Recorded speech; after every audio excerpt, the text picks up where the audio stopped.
तुमच्या माध्यमातून मला हे मुख्यमंत्री उपमुख्यमंत्र्यांपर्यंत पोहोचवायचं आहे की तुमच्याच मतदारसंघातली जी लोक आहेत त्यांना दबावाखाली दडपशाहीखाली घरं खाली करून धोकादायक दाखवून कोर्टामध्ये वाकडे तिकडे निर्णय आणून त्यांना बेघर केलं जातंय। त्यांना बिल्डर गुजराती मारवाडी बिल्डर यांच्या दडपशाहीखाली हे अधिकारी त्यांना बाहेर काढतायत आणि त्यांना घरं मिळतील का नाही याची शाश्वती नाही, प्लॅन नाही मंजूर।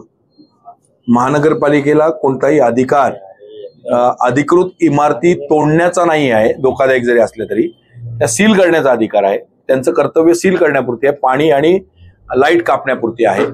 पण महानगरपालिकेचे अधिकारी असं वागतात जसं काय त्यांचीच बिल्डिंग तेच त्या बिल्डरचे हे पार्टनर असे वागतात आणि अगदी जीवावर घेऊन मनावर घेऊन रविवारी पण फोन करतात की उद्या आम्ही तुमची बिल्डिंग तोडणार। रविवारी कुठल्याही प्रकारचा आदेश कुठल्याही प्रकारच्या सूचना देऊ शकत नाही। असं असताना जर असं होत असेल तर हे दुर्दैव आहे आणि ते सुद्धा आमचे मराठा उपमुख्यमंत्री आमचे ठाणेकर। तर माझं त्यांना आव्हान आहे ना की तुम्ही जर म्हणता की मी हे आहे तर माझं आव्हान आहे त्यांना की तुम्ही फोडाफोडी करून राजकारण करू नका, लोकांना आपलंसं करा। कोपरीतील सिंधी कॉलनीतील ही इमारत जी आहे इमारत क्रमांक 16 तिला काहीतरी 73 वर्ष झालेली आहेत आणि ती C1 कॅटेगरीत आहे असं महापालिकेचं म्हणणं आहे। सगळ्याच इमारती 73 साली झाल्यात, आमच्या इकडच्या पण झाल्यात, अख्ख्या ठाण्यातल्या झाल्यात 73 आणि अनेक ठाण्यातल्या सगळ्याच इमारतींचं मग स्ट्रक्चरल ऑडिट करा IIT मार्फत किंवा याच्या मार्फत VJTI मार्फत आणि जेवढ्या धोकादायक आहेत त्या सगळ्या खाली करा। करणार आहात का? किसन नगरला 200 इमारती आहेत अनधिकृत, खाली केल्या का अजून? का नाही केल्या मग? आणि त्या अनधिकृत आहेत, ह्यांच्याच मागे का लागलात तुम्ही? चूज अँड पिक यांनी काय पाप केलंय मला सांगा। या लोकांनी कुठे जायचं? त्यांनी तुमच्याकडे आता करोडो रुपये पडलेत ना सगळ्यांकडे, द्या ना त्यांना प्रत्येकाने 50-50 लाख, त्यांना घरं घेऊन द्या। काही खोट्या सह्या वगैरे देखील केलेल्या आहेत अशी देखील हो, आता तो एक सेक्रेटरी आहे याचे वडील, ते त्यांच्या वडिलांची खोटी सही मारले नोटरी, ते नव्हतेच हजर, ते वारले आता। ते पोलीस स्टेशनला कंप्लेंट दाखल का पोलीस त्याच्यावर चौकशी करत नाही? मलिदा मिळालाय का पोलिसांना? कोपरी पोलीस स्टेशन मध्ये आहे ना ते दाखल, करत नाही दबावाखाली।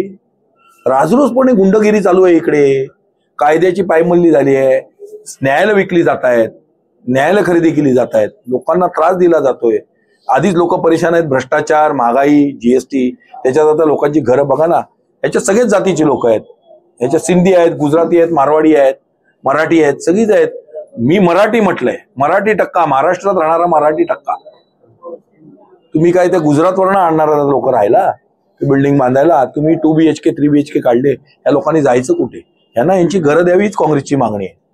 मागणी मानायला झाल्यास नागरिकांसमोर काँग्रेसची पुढची भूमिका काय असणार आहे? आडवं झोपणार सांगितलं ना आम्ही, आडवं झोपणार आणि त्या शहर विकासच्या अधिकाऱ्यांची अँटी करप्शन इन्क्वायरी लावणार, आणि त्या बिल्डरची पण लावणार। तो GST भरतो की नाही, त्याने आणलेला पैसा कुठून आणलाय, त्याचे इन्व्हेस्ट केलेले पैसे कुठून, त्याने एवढे किती बिल्डिंगी बांधल्या, आम्ही एकदम खोलात जाणार। किती बिल्डिंगी बांधल्या, तो पैसा कुठून आणला त्यांनी इन्व्हेस्ट करायला, सगळं ब्लॅक वाईन शॉप्स, हे ज्वेलरी शॉप्स, हे सगळे राजकारणी हप्ते घेतलेले सगळे हे IAS IPS सगळ्यांचा पैसा आहे त्याच्यात, सगळ्यांचा पैसा होता असतो। त्यांचे लोडाकडे कोणाचे पैसे आहेत, हिरांदानीकडे कोणाचे पैसे आहेत? ते काय इमानदारीने माणूस एवढा वरती येतो? इमानदारीने तुम्ही आम्ही का नाही वरती आलो? 100 कोटीचे मालक लावत 200 कोटीचे कुठेच पैसे आपल्याला घर घ्यायला लोन काढावे लागतात। हे कसे काय इमारती बांधतात ठपाठप, कुठून येतात पैसे? That is our point.